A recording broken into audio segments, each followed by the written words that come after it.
دەستان ساڵ بێ ئەزانم زۆر ماندوو زۆر زۆر زۆر ماندوو بوون دەستان خۆش بێت بەتاکید دڵنیام جێی سەرنجەبێت هۆڵی بنایە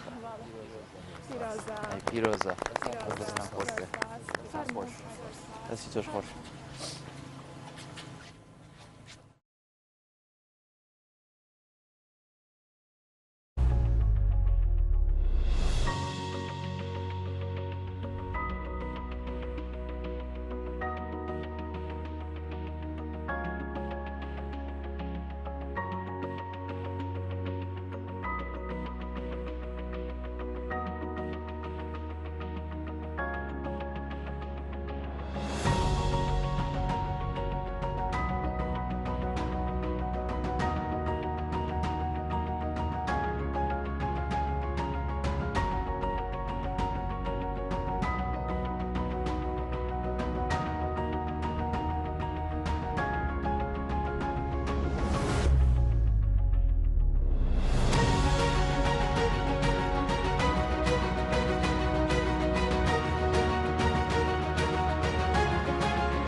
ئامادەبوانی بەڕێز بەیانیتان باش و بەخێربێن بۆ کۆڕبەندی نێودەوڵەتی داهێنان و کارسازی 2024 لە سلێمانی. گوتاری دەستپێک بە نوێنەرایەتی گۆڕبەندی نێودەوڵەتی داهێنان و کارسازی 2024 لە سلێمانی لەلایەن خات و ساڤۆ بەختیار بەڕێوەبەری 5-1 لابس پێشکەش دەکرێت. فەرموون.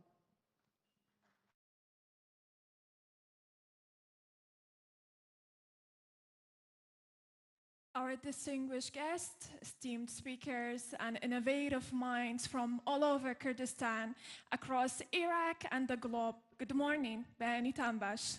It's always nice being in this beautiful city, Slemani, but it's also nice to witness an early rising crowd who is excited to share and exchange knowledge, experience, but also culture, a culture of innovation and entrepreneurship, which is what this city is all about. Today we are at the foundation hall of the old tobacco factory, which I believe it's a fitting backdrop to an event that symbolizes transformation and reinvention. This specific factory, once filled with workers, now buzzes with our community ideas and dreams. It shows us how we can take our past and shape a better, brighter, more creative future together. This specific forum is organized by the collaborative effort of a number of very active stakeholders, and startup support organizations have been very active in contributing to building the Iraqi and KRI entrepreneurial ecosystem. And this specific event represents our shared dedication to nurturing a vibrant, sustainable, entrepreneurial ecosystem in Iraq, one that can make its mark on a global stage. And I'm more than honored to be standing here right now representing the organizing consortium that includes 51 Labs, the Queen Accelerator, the Hub, Suli Innovation House, Smart Suli, and Meet Foundation. We have an exciting agenda planned today. It is designed to bridge the gap between global perspectives and local realities. It is to transform ambitious ideas into tangible solutions. It is a chance for all of you and us to see the product and service of creative and innovative startups from all over Iraq. And it is also to learn a bit about investment. And of course, this gathering couldn't have been possible without the support of His Excellency, Mr. Khubat Talabani. So thank you so much for your continuous support and dedication for the entrepreneurship and innovation. We have the chance to listen to renowned professionals from all over the globe on this stage today. Their contribution will enrich our understanding, but it will also create dialogues, meaningful dialogues that will resonate with the core of our entrepreneurial spirit. So on behalf of the organizing consortium, I thank each and every one of you for your presence and participation. And without any further ado, let the day begin. Thank you.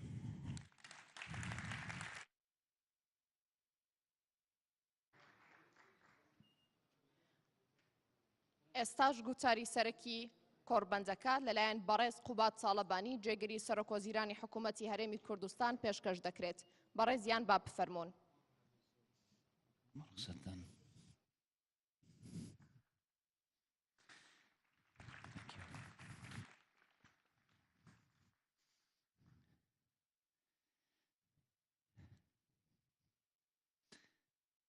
ئامادەبوانی بەڕێز بەیانیتان باش. بەخێر بێن بۆ یەکەمین کۆڕبەندی نێودەوڵەتی بۆ کارسازی و بۆ داهێنان.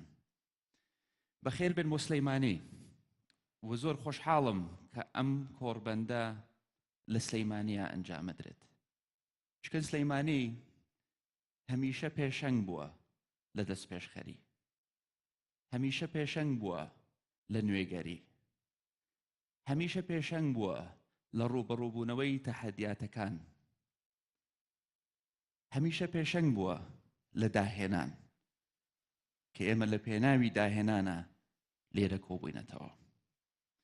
زۆر خۆشحاڵتریشم کە ئەبینم حکوومەت نێردە دیپلۆماتیەکانمان، مستەسمر و وەبەرهێنەر و بازرگانەکانمان، بازاڕی کارمان، ڕێکخراوە ناحکومیەکانمان، پێکەوە ئاکادمیستەکانمان، پرۆفیسۆر و مامۆستا و سەرۆک زانکۆکانمان پێکەوە لێرە لە قاعەیەکی وا جوانە کۆبووینەتەوە کە قاعەکە خۆی لە خۆیدا نمونەی نوێگەری و نمونەی داهێنانە.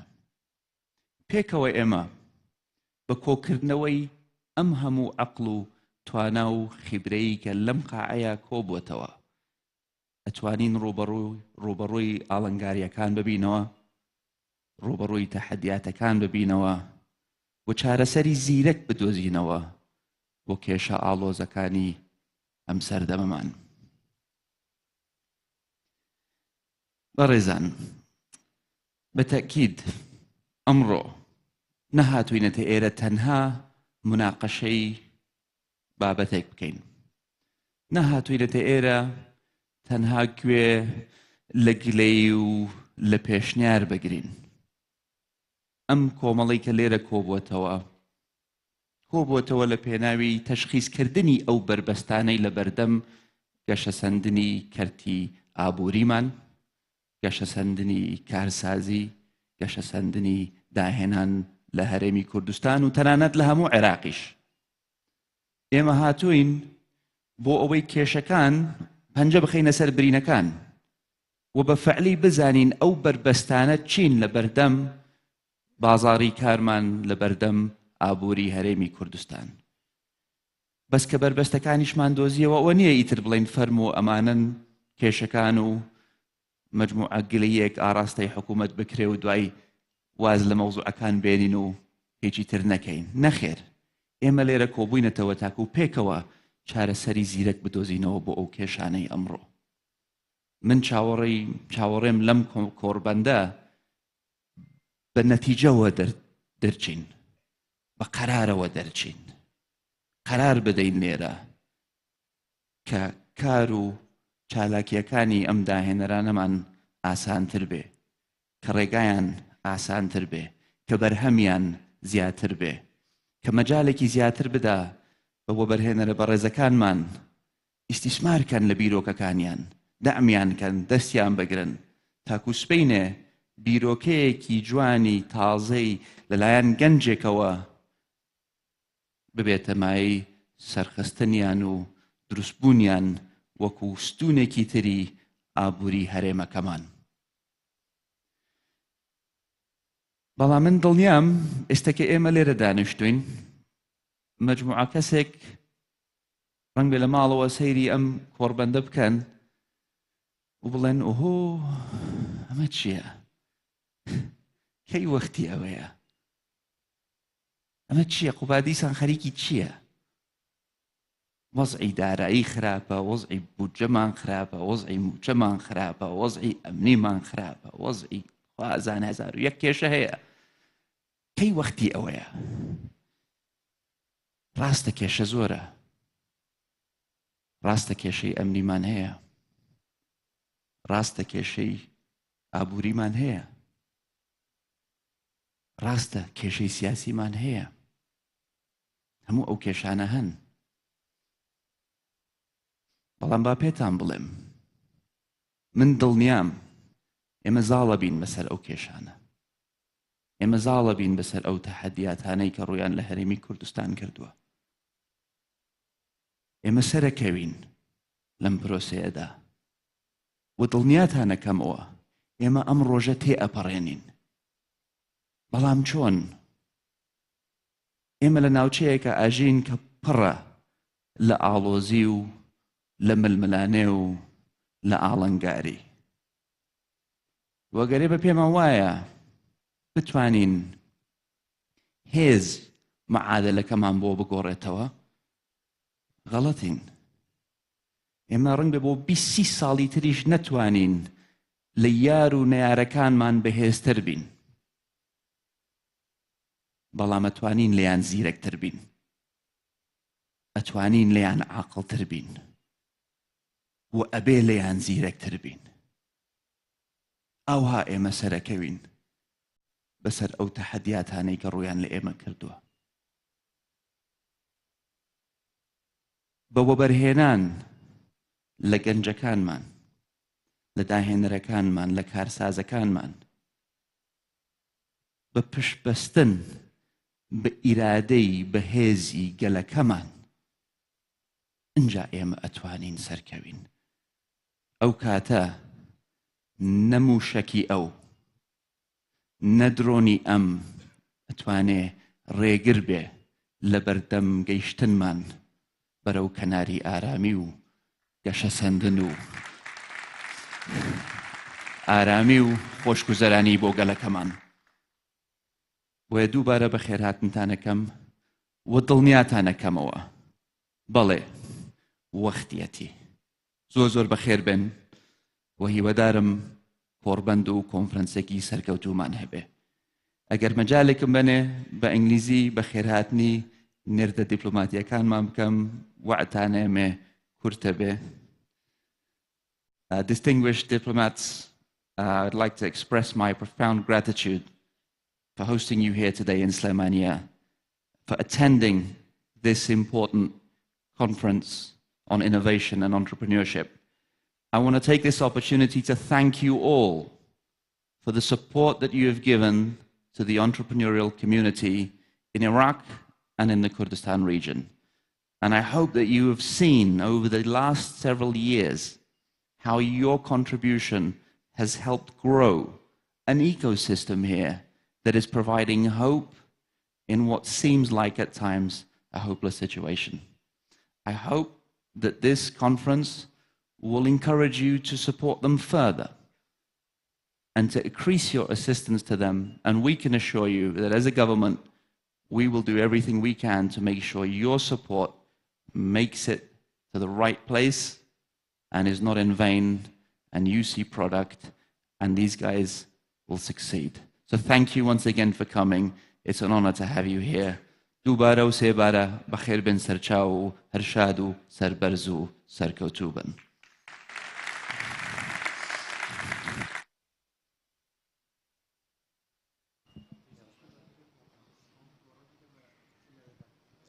بەڕێزان ئێستاش بابەتی کارسازی پشتبەست و بەداهێنان پێشکەش دەکرێت لەلایەن بەڕێز دکتۆر مانتاس ئەدۆمێناس توێژەری باڵا لە پەیمانگای تەکنەلۆژیای پێشکەوتووی باڵتیک و بریکاری پێشووی وەزیری دەرەوەی لیتوانیا.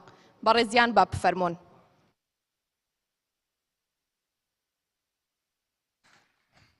Bernit Bash. Excellencies, ladies and gentlemen, colleagues, friends, I'm honored to be here and to address you.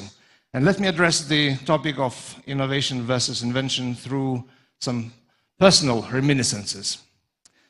I was born in Lithuania well before we declared our independence from the Soviet Union.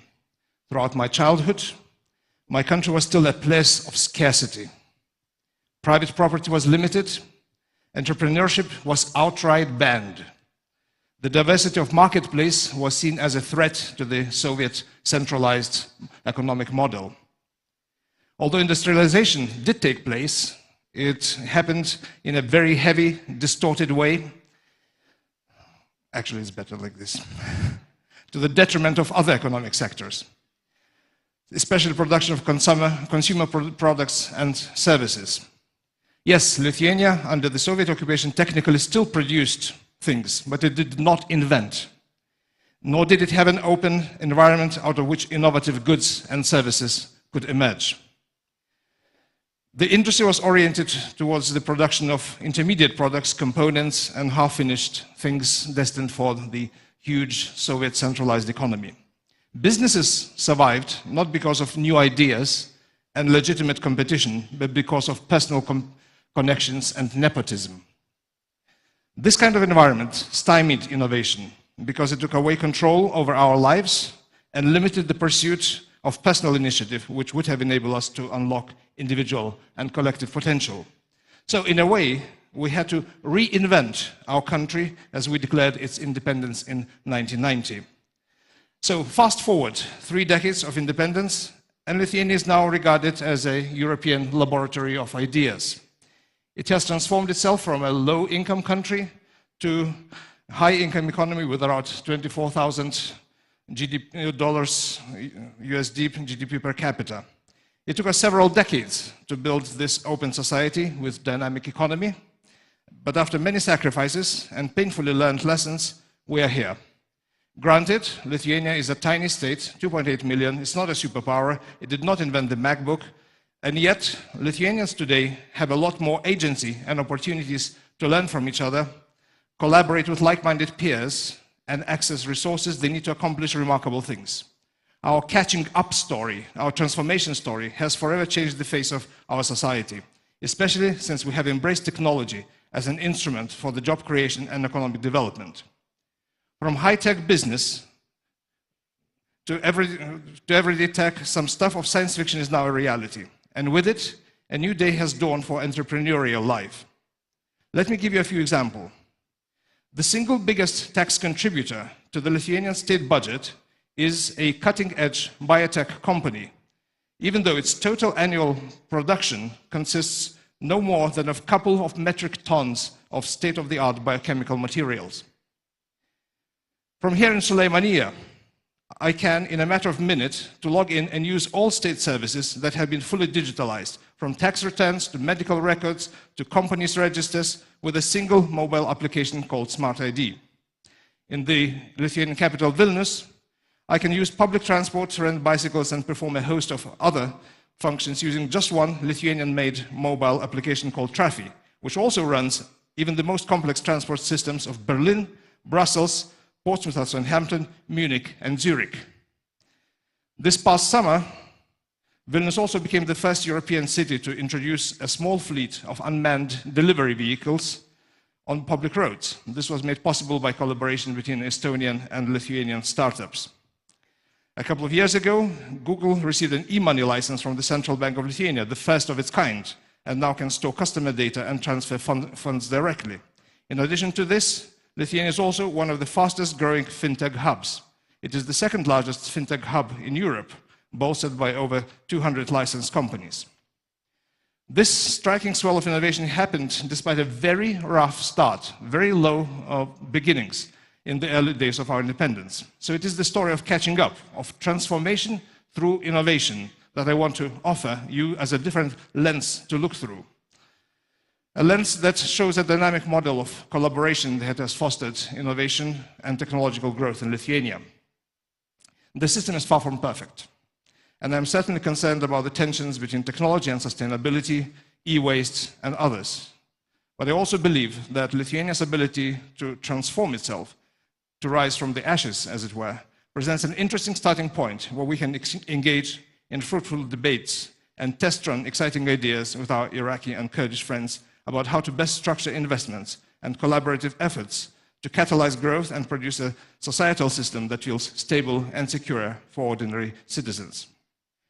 Our experience may be more pertinent in some ways than that of older established market economies insofar as we had to undergo a very rapid transformation from very similar beginnings, from centralized economy to open global competition in these European and global markets. Currently, I'm the Senior Research Fellow at the Baltic Institute of Advanced Technology. Before that, I was Deputy Minister of Foreign Affairs, and before that, I worked for many years on education and science policy as a Member of Parliament. So I have not only seen how innovation has changed the face of Lithuania, but I have also been actively involved in shaping the ecosystem in which fresh and exciting ideas could be translated into marketable products and attract investments, talent, and international attention to our country. Let's start out with Lithuanian approach to innovation. Perhaps the most important thing to keep in mind is that innovation is not just inventing the next big thing, whether an iPhone, gene splicing, or machine learning algorithms. 0 to 1 innovations often are thought to be the only game in town. But innovation could also be new mobile applications, business models, processes that lower costs, or even the discovery of new ways to limit food waste. These 0 to N innovations, as Peter Thiel called them, are just as important in debate. Whatever makes us leaner, more agile, and more productive counts in creating conditions for innovation-led growth.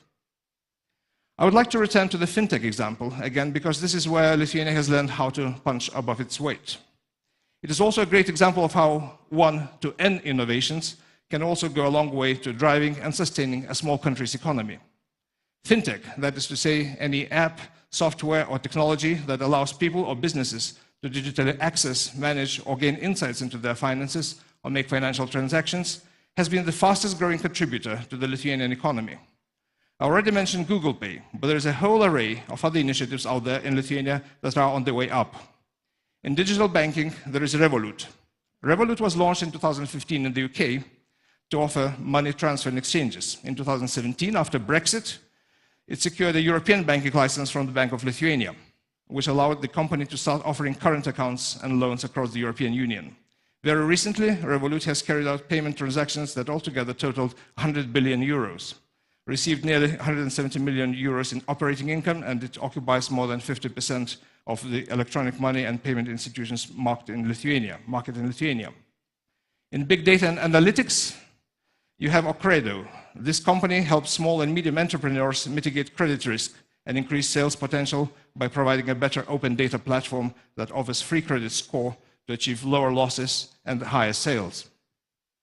The key to this buzzing fintech ecosystem is a whole-of-society approach that encourages innovative products and services to emerge. Of course, we owe Lithuanian government and targeted EU investments for creating this enabling environment. Besides steering industrial transitions, critical state backing is required to structure the playing field to spur innovation, as was the case with other late catch-up nations like Taiwan or South Korea. Government-led innovation is even responsible for some of the most prolific inventions we know in the United States. In Lithuania, the government implemented various policy frameworks aimed at promoting innovation in fintech through a smart specialization strategy and subsequently the smart specialization concept. From 2021 to 27, around 600 million euros have been earmarked to stimulating innovation. For example, the Minister of Economy and Innovation recently allocated millions of euros to support local businesses in creating new digital services using open source data. Regulations have also been updated to cut red tape. For example, it takes about only 3 months to obtain an e-payment license in Lithuania compared to around a year in other EU countries. But to solely spotlight the state's contribution does not do justice to the whole of society approach that undergirds Lithuania's recent fintech boom. This is because behind every successful innovative business is a strong community. If you look beyond the government, you will see there is a developed horizontal network through which non-state actors have joined forces to galvanize creative ventures and processes from the ground up. These include solution providers, end users, and supporting organizations like the Central Bank, Science and Technology Parks, policy labs, and think tanks. Entrepreneurs in the financial sector can also test run their innovative products with the help of the Bank of Lithuania. Under the regulatory sandbox program, new products or existing products which are being offered in an innovative way can be tested in a live environment for 6 to 12 months with the help of the central bank. The Bank of Lithuania also provides consulting to new market players on legal and regulatory matters, as well as feasibility of business models. Aside from fintech, the whole of society approach has also catapulted our ICT sector to the forefront. I have the pleasure to be joined here today by Mr. Žilvinas Svetkauskas, the Managing Director of Osmos, and his colleague Egle, who are somewhere here in the crowd. This organization is another illustrative example that highlights the importance and relevance of the whole of society approach to innovation. Osmos is a Lithuanian think and do tank, which has helped our ICT companies to explore and recruit young talents in emerging tech markets, such as Nigeria, Armenia, Kenya, and now they intend to expand their operations into Kurdistan and Iraq. This organization, in its turn, is housed in Vilnius Tech Park, which is the biggest tech hub in the Baltic and Nordic regions for startups and other businesses in the ICT sector. The park itself is a product of collaborations between private investors and Vilnius City Municipality. So I just wanted to illustrate how this whole of society approach merges state institutions, municipal institutions, businesses, and to create this ecosystem in which innovations can thrive. And so when you have this total environment that promotes cost sharing and incentivizes collaboration in ecosystems of interest, the number of startups in the ecosystem starts to multiply. And with that, the supporting organizations that further add value to products and services. More enterprises are also becoming developers rather than just consumers. This is why it's important to give every individual a stake in the game. It is this combination of state guidance, smart specialization, and bottom-up collaborations that constitutes a simple recipe of Lithuania's rise to tech excellence. And yet, however successful our journey may be, our present model is not without limits. Future remains fraught with all kinds of challenges. For example, Lithuania is an aging society that is facing a shortage of high-skilled workers in the ICT sector. Avoiding middle income trap is another very important challenge. We're still trying to figure out how best to sustain the pace of transformation that has brought our society from the fractured, run-out state it was during the Soviet occupation to the kind of shared prosperity that we enjoy today. But the important thing that I want to convey is that innovation and reinvention never finishes. We may have achieved good results at the moment, but without further investment into reinventing our model of growth, it's not going to last. So I stand here today before you, not because I want to hold up Lithuania's tale of transformation as a sort of panacea, a sort of silver bullet for Iraq or for Kurdistan to replicate to a precise degree. Precise replication of other countries' paths is impossible, and attempts to do so may lead to lamentable results. But I hope that our lessons learned in the innovation game can spark lively debate regarding the path to innovation-led growth. I wish this forum to become the catalyst of transformation so that in a few years you can affirm in full confidence Kurdistan is back and it's the next best thing. Thank you. Zorzo spas.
ئامادەبوانی بەڕێز هەر کەسێک پێویستی بە وەرگێڕان هەبوو ئامێری تایبەت دابین کراوە دەتوانن بەکاری بهێنن.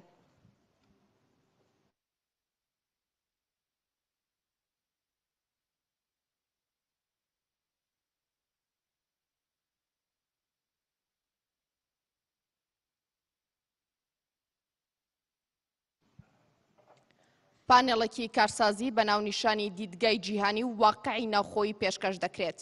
خاتوون دەلیاکەی خەسرە و بەڕێوەی دەبات بە گفتوگۆکردن لەگەڵ هەریەک لە بەڕێزان، بەڕێز ئاسۆس ڕەشید بەرپرسی جێبەجێکاری IQ گروپ، بەڕێز عەلی حیلی کارساز و بەڕێوەبەری پەیوەندیەکان لە میسواک بفەرمونون.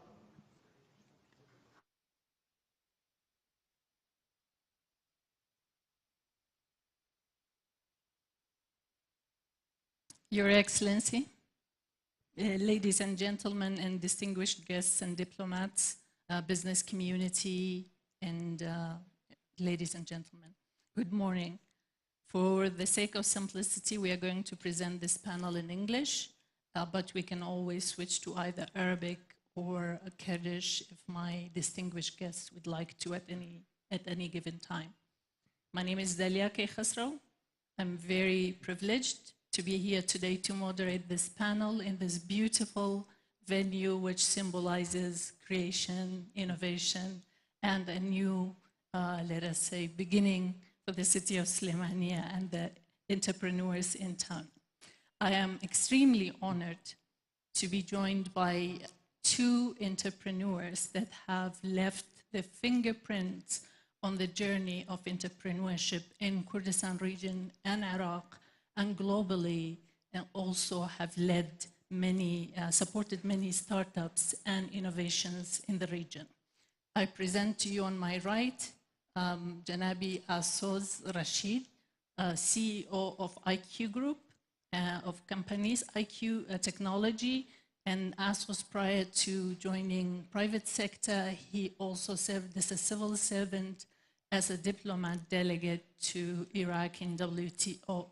Also, he has supported the establishment and founding many startups in technology, including IQ and many other initiatives. And to my left is Ustad Ali Al-Hilli. He joined us from Baghdad. Ali is a smart entrepreneur with more than 14 years of experience in entrepreneurship, in technology and innovation under his belt.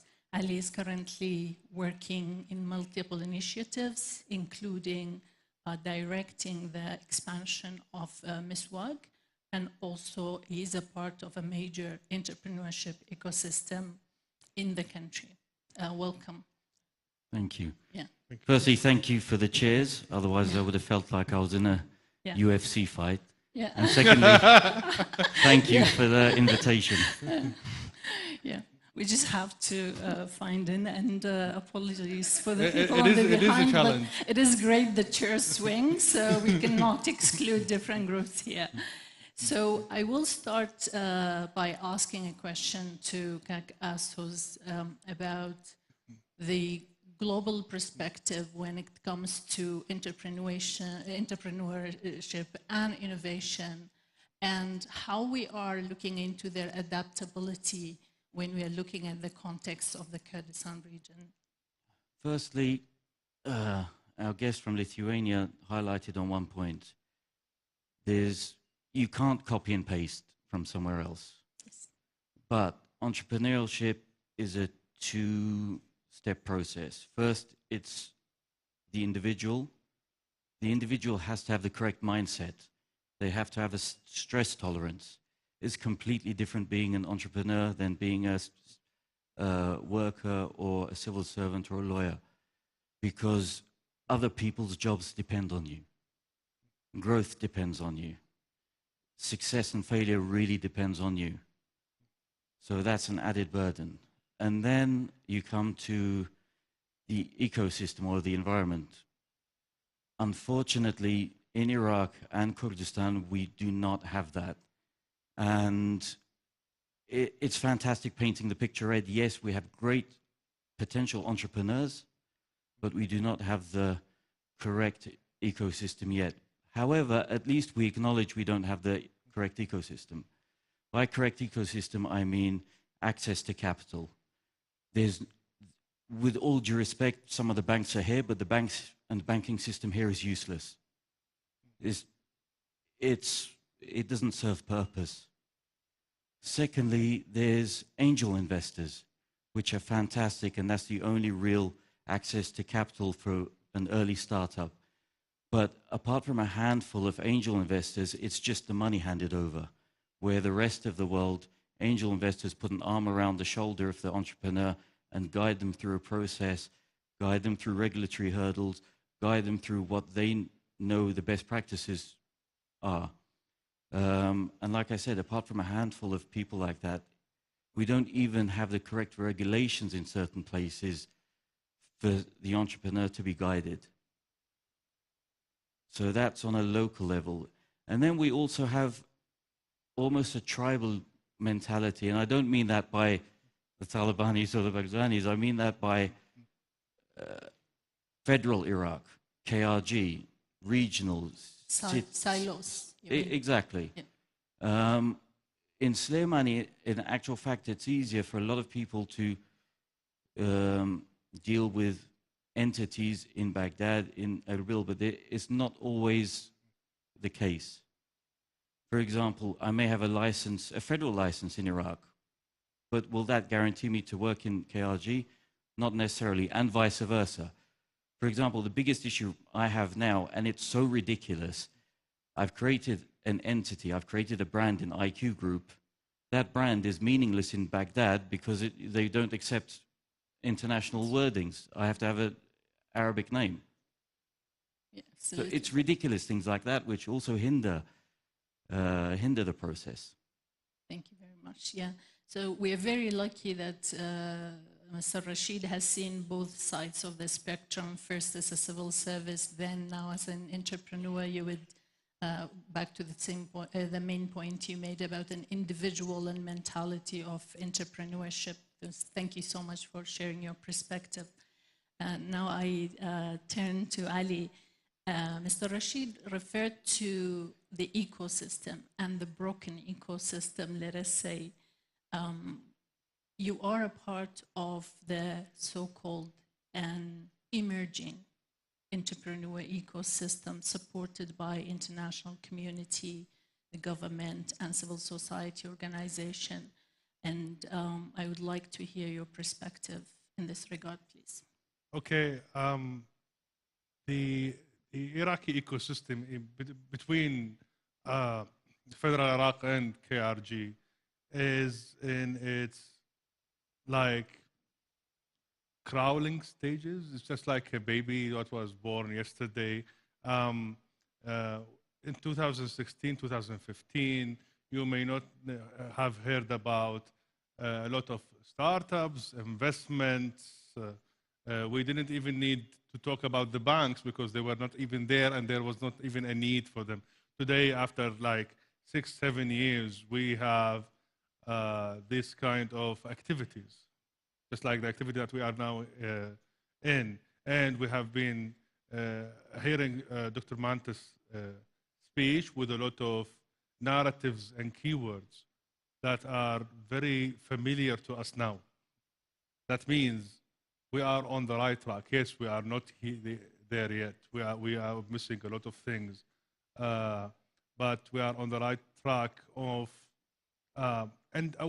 first having enough ecosystem players or startup supports or enablers. We have, let's say, the necessary, not yet enough focus from the government in different areas. And we don't even have enough like startups at this very moment to draw the attention of investors. But yet we are in a very good like upgrade progress condition from 3 years ago, from 4 years ago, from 5 years ago. And you know, this country basically has to like take things in a hard way. Our middle name in Iraq is political unrest. So we basically are very hard for investors to come to the country and to interact with the ecosystem. It's very hard for startups to do growth, for instance. I don't know about the legislation, and please correct me. In federal Iraq, when you are in negative cash flow for 3 years, you have to announce yourself as bankrupt and you just close your business. But for the startups, it might be 10 years, 15 years, and this is the same thing that's happening all around the world. But they don't understand negative cash flow. With that mentality, Amazon would have never have happened if it was an Iraqi company. But things are changing a little bit now. I'll give you a very quick example that the Commission of Media and Communication, CMC, wanted to do an app regulatory legislation like 3-4 months ago. And at the beginning, we had to fight it as startups, our application, because why do you want to regulate us? We are just a very tiny ecosystem right now with the startups. But after like 2-3 months of talks and negotiations, they understood. They had to change a lot of things. If you see the last draft of this kind of regulation, it is not official yet, but it is totally different from the first version. That means they started to listen. Now, yes, they don't have a lot of wars to fight right now, so they have enough focus on what the job market needs, entrepreneurship, startups, private sector support, maybe banking support. Thank you very much, Ali. So regulatory system is something we keep hearing, the challenges in the regulations and not compatible with the needs and motivations for entrepreneurship. The problem is not necessarily just the regulations, it's who's doing the regulating. Sometimes, for example, take my core business, Yes. the ISP business. I genuinely don't know sometimes if my regulator is my partner, my competitor, simply my regulator, because they have all hats on. So it's not just the lack of regulations or the over lack of regulations, it's who's doing the regulating. Absolutely. And also the legal process. For example, if I have a problem, do I have access to a legal framework to support me if I'm correct or to punish me if I'm wrong? Yeah. And then on top of that, there is also an element of implementation when there are efforts of support in the regulatory system and laws and regulations. Their implementation is a different challenge that it is actually implemented from one office to the other, from one city to the other differently, and completely depending on the individual you interact with rather than an institution itself. Sure. Yeah, so on top of that. So challenges are multiple, but both of you have been successful and in supporting startups and achieving a great success that you are in today. I would like you to look at, to discuss also what are the opportunities we have, not just... Well, Yeah. firstly, I have to be honest. Dr. needs to take much more credit than I do for a startup because he started from the grassroots. I'll take more of an applause for starting outside of Iraq. But Iraq, I've been blessed with fantastic resources, and I have to acknowledge that. But that's also a reason why a lot of people fail, because of the lack of infrastructure to help the individual or the business or the idea to flourish off the ground. So that's one. Secondly, the opportunities here are endless. And it's not just tech. I urge, especially the NGOs, stop focusing on tech. We need everything here. I mean, you find me a person or an entrepreneur which can get me a company which supplies decent plumbers in this country, I'll show you a multi-billionaire. We lack everything. Our toilets don't flush properly. Our ACs don't work properly. Our walls are not straight. So please stop focusing on tech. We need all entrepreneurs. We really need to build our capacity. And as Karbad said, you can have the greatest army in the world. You can have the greatest political minds in the world. But apart from the diplomats may know this, but name me the president of Switzerland. Nobody knows. But I can tell you, I guarantee you, you all know 5 Swiss companies with a click of a finger can move the world economy. And that's where we have to aspire to. I'm not going to say we get there, but we have to aspire. So building on what Asos just told us, aspiring to, we have His Excellency, the Ambassador of India to Iraq. I'm taking advantage of this situation. Ali, what do you think it takes to turn Slimani into Bangalore of Kurdistan and Iraq? Well, if we look at the ecosystem parts, and this is a very tough question for me to answer for Slimani, what it takes. I would say... Any Iraqi city, any Iraqi or Kurdistan city. Yeah. Okay, there is an opportunity in no regulation versus some regulation. I have seen in the pipeline digitizing the legal aspects of startups. Today in KRG, and correct me if I'm wrong, we can register a company online within 72 hours. This was not there before, and it is not there in federal Iraq. We may have to look at the government looks at this kind of ecosystem with some kind of perks, good deeds, like how Tunisia did it. Well, they look at the startup ecosystem. They give a startup with at most 8 years of foundation, some kind of free customs, free taxation, some sort of allowances from social security, medical records and stuff like that, so that they can enhance the introduction to the startup ecosystem. Then comes the Tunisia actually divided its plan into 3 different steps.